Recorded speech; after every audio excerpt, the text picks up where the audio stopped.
Why should real-time water quality monitoring be part of your monitoring program?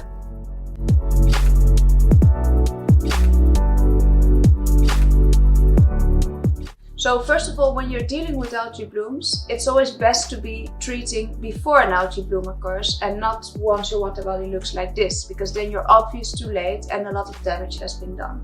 Now, conventional water quality monitoring was often done through sampling, and these samplings were being brought to a laboratory. The techniques inside the laboratory are very specific, very good to analyze the data such as chlorophyll A, phycocyanin, cell counts, and you will have a very specific detail on what is actually in your water sample. However, the question is whether that water sample is actually representative of what is happening in your water body. A water body itself, it is not homogeneously divided in terms of algae growth or any other water quality data. Here you can see a remote sensing image from a lake in the United States, and you can clearly see how the algae blooms are spread throughout an entire lake. And this is affected by wind, water flow, depth of the lake, temperature of the different areas, many different parameters.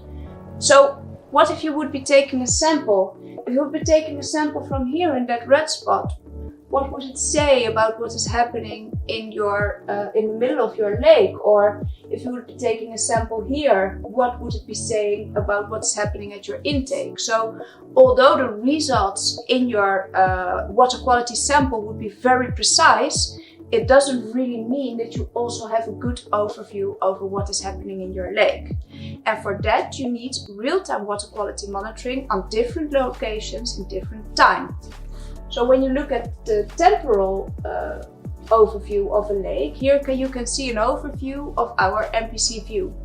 This is our server where our real-time water quality monitoring is coming in. And what you can see is that the water quality itself, all the parameters are affected by diurnal patterns, but also by weekly patterns, and very much affected by whatever is happening in the reservoir at that moment. Now imagine that you would be taking a weekly sample. You could be taking a sample at this point, or maybe 2 hours later at this lowest point. So if you would be taking your conclusions based on those data, it would not be very relevant to the trends that are actually happening in your reservoir. And the trends are actually the most important when it comes to getting a better understanding of why your reservoir is developing algae growth and how you can predict algae growth.